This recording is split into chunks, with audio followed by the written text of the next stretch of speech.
दोस्तों, आपने कई बार लोगों को कहते सुना होगा कि मेरे नसीब में ही नहीं है, या नसीब में होता तो ज़रूर मिल जाता, या फिर यह कहावत कि नसीब से ज़्यादा किसी को नहीं मिलता ज़रूर सुना होगा। आज मैं नसीब की बात इसलिए कर रही हूँ क्योंकि नसीब का लिखा ऐसी ही यह कहानी है। किसी एक गांव में बहुत ज्ञानी पंडित रहा करता था। पंडित आजू बाजू के सारे ही गांव में बहुत प्रख्यात था और इसी वजह से धनवान भी था। पंडित का परिवार ज़्यादा बड़ा नहीं था।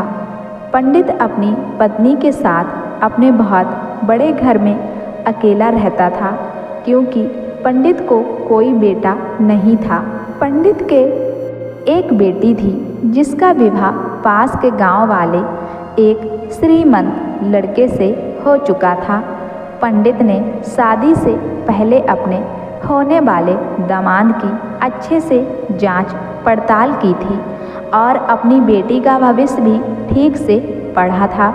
तब जाकर उसने बेटी की शादी की थी, लेकिन चंद सालों में ही पंडित का दामाद बुरी आदतों के चंगुल में फंस गया। जुआ और शराब की बुरी लत ने उन्हें सड़क पर लाकर खड़ा कर दिया था।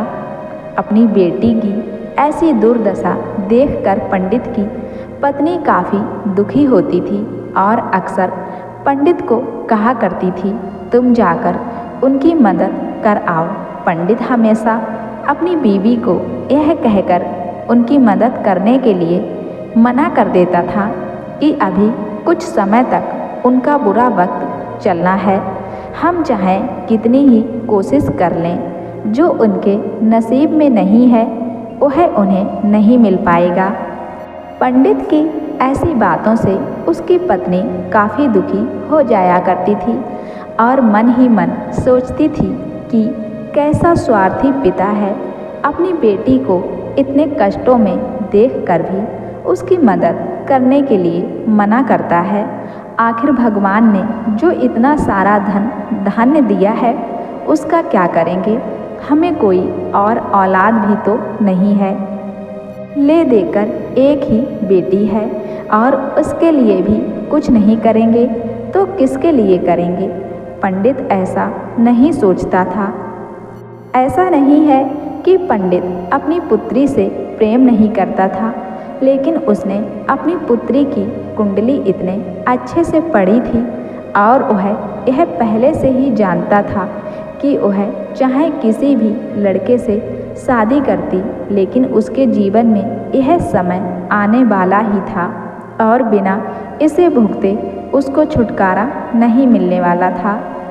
एक दिन खाने पीने के लिए भी मोहताज हो चुके पंडित की बेटी और दामाद उसके घर पर आए।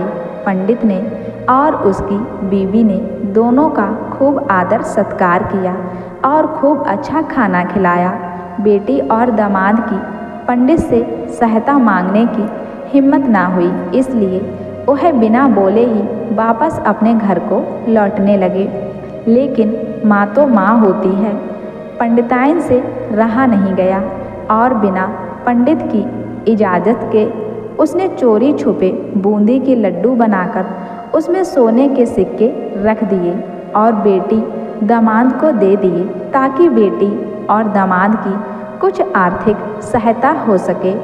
पंडिताइन यह भी जान गई थी कि बेटी और दामाद शर्म के मारे उनसे मदद नहीं मांग रहे थे, इसलिए उसने बेटी और दामाद को भी लड्डियों में छुपे सिक्कों के बारे में कुछ नहीं बताया।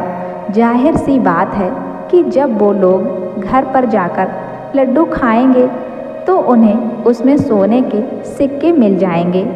इस तरह बिना उनके मांगे ही उन तक मदद पहुंच जाएगी। यह सोचकर पंडिताइन मन ही मन अपनी बेटी की मदद करने के लिए खुश होने लगी।